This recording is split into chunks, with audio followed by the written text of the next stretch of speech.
Russia defence market ಮೇಲೆ ಭಾರತ ಕಣ್ಣು. ಸದ್ದಿಲ್ಲದೆ ನಡೀತಾ ಇದೆ ಡಿಫೆನ್ಸ್ ಆಪರೇಷನ್. ಮೋದಿ ಸರ್ಕಾರದ ಸೈಲೆಂಟ್ ಡಿಪ್ಲೊಮಸಿ. ನಮಸ್ಕಾರ ಸ್ನೇಹಿತರೆ. ಐಫೋನ್ ಹಾಗೂ ಒಂದಷ್ಟು ಸ್ಮಾರ್ಟ್ ಫೋನ್ಗಳು ಮತ್ತು ಫಾರ್ಮಾ ರಫ್ತಲ್ಲಿ ಜಗತ್ತಲ್ಲೇ ಇಂಪಾರ್ಟೆಂಟ್ ರೋಲ್ ನಿಭಾಯಿಸುತ್ತಿರೋ ಭಾರತ ಈಗ ಮಿಸೈಲ್, ಟ್ಯಾಂಕ್, ರೆಡಾರ್ ರಫ್ತಿನ ಮೇಲೆ ಕಣ್ಣು ಹಾಕಿದೆ. ಯುದ್ಧಗ್ರಸ್ತ ಮಿತ್ರ ರಾಷ್ಟ್ರ ರಷ್ಯಾ ಬತ್ತಳಿಕೆಯ ಆಯುಧ ಖಾಲಿಯಾಗಿ ಜಾಗತಿಕ ಡಿಫೆನ್ಸ್ ಮಾರ್ಕೆಟ್ನಲ್ಲಿ ರಷ್ಯಾ ಕಂಟ್ರೋಲ್ ಕಮ್ಮಿ ಆಗ್ತಿರೋ ಟೈಮ್ನಲ್ಲಿ, ಒಂದು ಕಾಲದಲ್ಲಿ ಡಿಫೆನ್ಸ್ ಸೂಪರ್ ಪವರ್ ಆಗಿದ್ದ ರಷ್ಯಾದ ಕಂಟ್ರೋಲ್ ಕಮ್ಮಿ ಆಗ್ತಿರೋ ಟೈಮ್ನಲ್ಲಿ ಭಾರತ ಆ ಮಾರ್ಕೆಟ್ನ ಒಂದು ಪಾಲನ್ನ ತಾನು ಪಡ್ಕೊಳ್ಳೋಕೆ ಪ್ಲಾನ್ ಮಾಡ್ತಾ ಇದೆ. ಸೈಲೆಂಟ್ ಆಗಿ ಬೇಕಾದ ತಯಾರಿಯನ್ನ ಜಾಗತಿಕ ಮಟ್ಟದಲ್ಲಿ ನಡೆಸ್ತಾ ಇದೆ.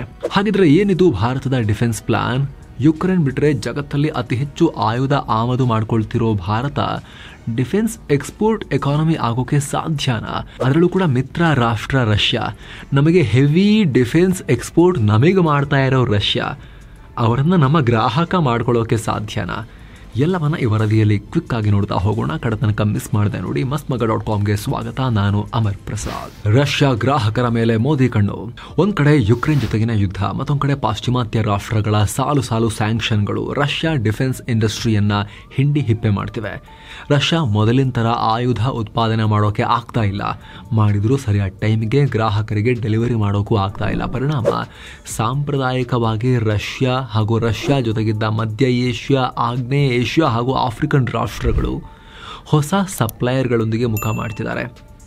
ಎಸ್, ಕೇವಲ ರಷ್ಯಾ ಮಾತ್ರ ಅಲ್ಲ, ರಷ್ಯಾದ ಗ್ರಾಹಕರಿದ್ರಲ್ಲ ಅವರು ಕೂಡ ಬೇರೆ ಕಡೆ ಹುಡುಕ್ತಿದ್ದಾರೆ ರಷ್ಯಾ ಕೈ ಕೊಡಕ್ಕಾಗ್ತಾ ಇಲ್ಲ ಅಂತ. ಆ ರಷ್ಯಾ ಗ್ರಾಹಕರನ್ನ ಕೂಡ ಭಾರತ ಸೆಳೆಯೋಕೆ ಪ್ರಯತ್ನ ಪಡ್ತಾ ಇದೆ. ಹಾಗಂತ ಬರೀ ಭಾರತ ಮಾತ್ರ ಅಲ್ಲ, ರಷ್ಯಾಗೆ ಆಲ್ಟರ್ನೇಟಿವ್ ಆಗಿ ಅಲ್ಲಿ ಚೈನಾ, ಯುರೋಪ್ನಂಥ ದೈತ್ಯ ಪ್ಲೇಯರ್ಸ್ ಇದ್ದಾರೆ. ಆದರೆ ಇವ್ರು ಯಾರೂ ಮಾಡದೇ ಇರೋ ಕೆಲಸವನ್ನ ಸೈಲೆಂಟ್ ಆಗಿ ಭಾರತ ನಡೆಸ್ತಾ ಇದೆ. ಏನು ಅಂತ ನೋಡೋಣ. Operation silent diplomacy. ಸ್ನೇಹಿತರ, ಜಗತ್ತಿನಾದ್ಯಂತ ಭಾರತದ 144ಕ್ಕೂ ಹೆಚ್ಚು ಮಿಷನ್ಸ್ ಅಥವಾ ರಾಜತಾಂತ್ರಿಕ ಕಚೇರಿಗಳಿವೆ. ಇವು ರಾಯಭಾರ ಕಚೇರಿ, ಹೈ ಕಮಿಷನರ್ ಕಚೇರಿ ಅಥವಾ ಇತರ ಕಚೇರಿಗಳಾಗಿರ್ಬೋದು, ವಿದೇಶಾಂಗ ಇಲಾಖೆಯ ಕಚೇರಿಗಳು. ಈ ಪೈಕಿ ಭಾರತ ಮಿಲಿಟರಿ ಸಂಬಂಧ ಹೊಂದಿರೋ ರಾಷ್ಟ್ರಗಳ ಕಚೇರಿಗಳಲ್ಲಿ ಮಾತ್ರ ಇದುವರೆಗೂ ಡಿಫೆನ್ಸ್ ಅಟ್ಯಾಷೆಗಳನ್ನು ಇಟ್ಟಿತ್ತು, ಅಂದರೆ ಭಾರತದ ರಕ್ಷಣಾ ಪ್ರತಿನಿಧಿಗಳನ್ನು ಇಟ್ಟಿತ್ತು. ಈಗ ಜಾಗತಿಕ ಆಯುಧ ಮಾರ್ಕೆಟ್ ಮೇಲೆ ಕಣ್ಣಿಟ್ಟಿರೋ ಭಾರತ ತನ್ನ ಮಿಷನ್ಸ್ ಅಲ್ಲಿರೋ ಡಿಫೆನ್ಸ್ ಅಟ್ಯಾಷೆಗಳ ಸಂಖ್ಯೆಯನ್ನು ಗಣನೀಯವಾಗಿ ಜಾಸ್ತಿ ಮಾಡ್ತಾ ಇದೆ.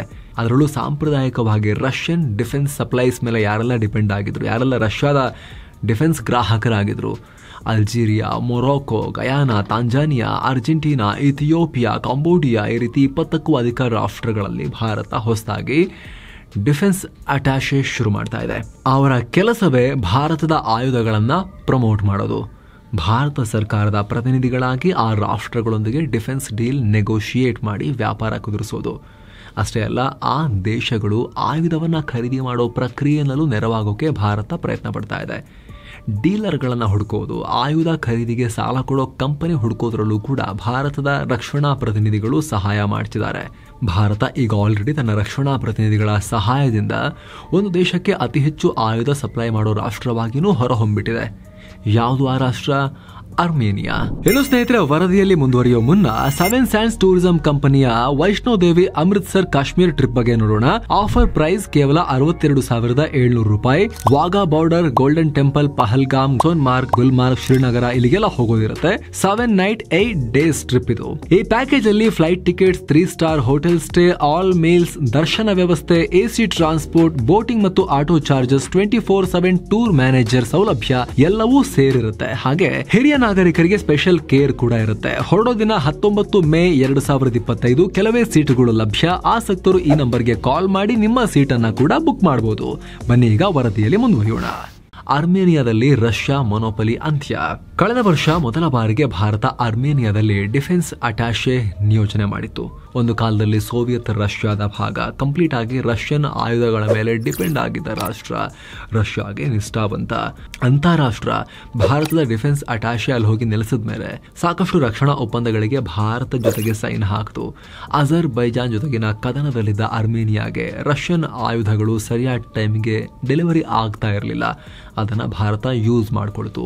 ಪಿನಾಕ ಮಲ್ಟಿ ಬ್ಯಾರಲ್ ರಾಕೆಟ್ ಲಾಂಚರ್ಗಳು, Akash air defence system, artillery ಬಂದೂಕು, ರೆಡಾರ್ಗಳು, ಬುಲೆಟ್ ಪ್ರೂಫ್ ಉಡುಪು, ನೈಟ್ ವಿಷನ್ ಎಕ್ವಿಪ್ಮೆಂಟ್, ಹೀಗೆ ಸಾಕಷ್ಟು ಆಯುಧವನ್ನ ಒಳಗೊಂಡ ಆಲ್ಮೋಸ್ಟ್ 5,000 ಕೋಟಿ ರೂಪಾಯಿ ಮೊತ್ತದ ಡಿಫೆನ್ಸ್ ಡೀಲ್ ಅರ್ಮೇನಿಯಾ ಜೊತೆಗೆ ಆಗಿದೆ. SIPRI, Stockholm International Peace Research Institute, ಈ ಸಂಸ್ಥೆ ಮಾಹಿತಿ ಪ್ರಕಾರ 2022-24 ಅವಧಿಯಲ್ಲಿ ಅರ್ಮೇನಿಯಾ ಆಮದು ಮಾಡಿಕೊಂಡ 43% ಆಯುಧ ಎಲ್ಲಿಂದ ಹೋಗಿದ್ವು? ಇಂಡಿಯಾದಿಂದ. 2016-18 ಅವಧಿಯಲ್ಲಿ ಇದು 0 ಇತ್ತು. ಈಗಂತೂ ಅರ್ಮೇನಿಯಾಗೆ ಭಾರತ ಅತಿದೊಡ್ಡ ಆರ್ಮ್ ಸಪ್ಲೈಯರ್. ಸಿಂಪಲ್ ಸ್ಟ್ರಾಟಜಿ ಮೂಲಕ ಭಾರತ ತನ್ನ ಆಯುಧಗಳಿಗೆ ಹೊಸ ಗ್ರಾಹಕನನ್ನ ಹಿಡ್ಕೊಂಡಿದೆ. ಇದು ಕೇವಲ ಡೀಲ್ ಅಲ್ಲ, ಯುರೇಷಿಯನ್ ಜಿಯೋ ಪಾಲಿಟಿಕ್ಸ್ನಲ್ಲಿ ಉಂಟಾದ ಮಹತ್ವದ ಸ್ಟ್ರಾಟಜಿಕ್ ಶಿಫ್ಟ್ ಅಂತ ಉಲ್ಲೇಖ ಮಾಡಲಾಗ್ತಿದೆ. ಈ ರೀತಿ ಡೀಲ್ ಮಾಡ್ಕೊಳ್ಳೋದೆಲ್ಲ ಸರಿ, ಆದ್ರೆ ಆಯುಧ ಉತ್ಪಾದನೆ ಆಗಬೇಕಲ್ಲ. ಅದಕ್ಕೆ ಭಾರತದ ಪ್ಲಾನ್ ಏನು ಹಾಗಾದ್ರೆ? ಎಕ್ಸಿಮ್ ಸಾಲ ಕ್ರಾಂತಿ, ಡಿಫೆನ್ಸ್ ಕಂಪನಿಗಳಿಗೆ ಹಣದ ಹೊಳೆ. ಕೇಂದ್ರ ಸರ್ಕಾರಿ ಒಡೆತನದ ಎಕ್ಸ್ಪೋರ್ಟ್ ಇಂಪೋರ್ಟ್ ಬ್ಯಾಂಕ್ ಅಥವಾ ಎಕ್ಸಿಮ್ ಬ್ಯಾಂಕ್ ಸಾಮರ್ಥ್ಯವನ್ನ ಮೊದಲ ಬಾರಿಗೆ ಎಕ್ಸ್ಪ್ಯಾಂಡ್ ಮಾಡಲಾಗಿದೆ. ಭಾರತದ ಸರ್ಕಾರಿ ಹಾಗೂ ಖಾಸಗಿ ಡಿಫೆನ್ಸ್ ಕಂಪನಿಗಳಿಗೆ ಬಂಡವಾಳ ಕೊರತೆ ಇರೋದು ಹಳೆ ವಿಚಾರ. ರೆಗ್ಯುಲರ್ ಕಮರ್ಷಿಯಲ್ ಬ್ಯಾಂಕ್ಗಳು ಅಷ್ಟು ಈಸಿಯಾಗಿ ಆಯುಧ ಎಕ್ಸ್ಪೋರ್ಟ್ ಕಂಪನಿಗಳಿಗೆ ಸಾಲ ಕೊಡಲ್ಲ. ಯಾಕಂದ್ರೆ ಆ ದೇಶಗಳಿಂದ ಆಯುಧ ಪಡ್ಕೊಳ್ಳೋ ರಾಷ್ಟ್ರಗಳಲ್ಲಿ ರಾಜಕೀಯ ಅಸ್ಥಿರತೆ ಇರಬಹುದು, ಪೇಮೆಂಟ್ ಬರದೇ ಇರಬಹುದು, ಕ್ರೆಡಿಟ್ ರಿಸ್ಕ್ ಜಾಸ್ತಿ ಅಂತ ಸಾಲ ಕೊಡಲ್ಲ. ಇದೇ ಕಾರಣಕ್ಕೆ ಎಕ್ಸಿಮ್ ಬ್ಯಾಂಕ್ ಮೂಲಕ ಸರ್ಕಾರವೇ ಸಾಲ ಸಿಗುವಂತೆ ಮಾಡಬೇಕು ಅಂತ ಭಾರತದ ಆಯುಧ ತಯಾರಿಕಾ ಕಂಪನಿಗಳು ಡಿಮಾಂಡ್ ಇಟ್ಟಿದ್ವು. ಕೇಂದ್ರ ಸರ್ಕಾರ ಓಕೆ ಅಂತ ಹೇಳಿದೆ. ಎಕ್ಸಿಮ್ ಬ್ಯಾಂಕ್ ಮೂಲಕ ಈ ಕಂಪನಿಗಳಿಗೆ ಕಮ್ಮಿ ಬಡ್ಡಿಯ ಲಾಂಗ್ ಟರ್ಮ್ ಲೋನ್ಸ್ ಕೊಡೋಕೆ ಇನಿಷಿಯೇಟಿವ್ ಶುರು ಮಾಡಿರೋ ರಿಪೋರ್ಟ್ಸ್ ಇವೆ. 2022-24 Exim bank loan portfolio $18.32 billion ಅಥವಾ $1.55 ಲಕ್ಷ ಕೋಟಿ ರೂಪಾಯಿ ಇತ್ತು. ಅಂದ್ರೆ ಅಷ್ಟು ಮೊತ್ತದ ಸಾಲದ ಟ್ರಾನ್ಸಾಕ್ಷನ್ಸ್ ನಡೆದಿದೆ. ಬ್ರೆಜಿಲ್ನಲ್ಲಿ ಎಕ್ಸಿಮ್ ಕಳೆದ ಜನವರಿಯಲ್ಲಿ ದಕ್ಷಿಣ ಅಮೆರಿಕದ ಬ್ರೆಜಿಲ್ನಲ್ಲಿ ಎಕ್ಸಿಮ್ ಬ್ಯಾಂಕ್ ಕಚೇರಿ ಓಪನ್ ಮಾಡಿದೆ. ಆಕಾಶ್ ಮಿಸೈಲ್ ಸಿಸ್ಟಮ್ಗೆ ಕಾಂಪೊನೆಂಟ್ ಸಪ್ಲೈ ಮಾಡೋ ಭಾರತ್ ಎಲೆಕ್ಟ್ರಾನಿಕ್ಸ್ ಕೂಡ ಬ್ರೆಜಿಲ್ನ ಸಾವೋ ಪೌಲೋದಲ್ಲಿ ಮಾರ್ಕೆಟಿಂಗ್ ಕಚೇರಿ ಓಪನ್ ಮಾಡಿದೆ. ಪರಿಣಾಮ ದಿಲ್ಲಿ ಈಗ ಆಲ್ರೆಡಿ ಬ್ರೆಜಿಲ್ಗೆ ಆಕಾಶ್ ಮಿಸೈಲ್ಸ್ ಮಾರೋ ಮಾತುಕತೆಯಲ್ಲಿದೆ. ಅದನ್ನ ಭಾರತದೊಂದಿಗೆ ಉತ್ಪಾದನೆ ಮಾಡೋಕ್ಕೂ ಇಂಟ್ರೆಸ್ಟ್ ತೋರಿಸಿದೆ ಬ್ರೆಜಿಲ್ ಜೊತೆಗಿನ ಡೀಲ್ಗಳಿಗೆ ಎಕ್ಸಿಮ್ ಬ್ಯಾಂಕ್ ಫಿನಾನ್ಸ್ ಮಾಡುತ್ತೆ ಅನ್ನೋ ರಿಪೋರ್ಟ್ಸ್ ಕೂಡ ಇವೆ.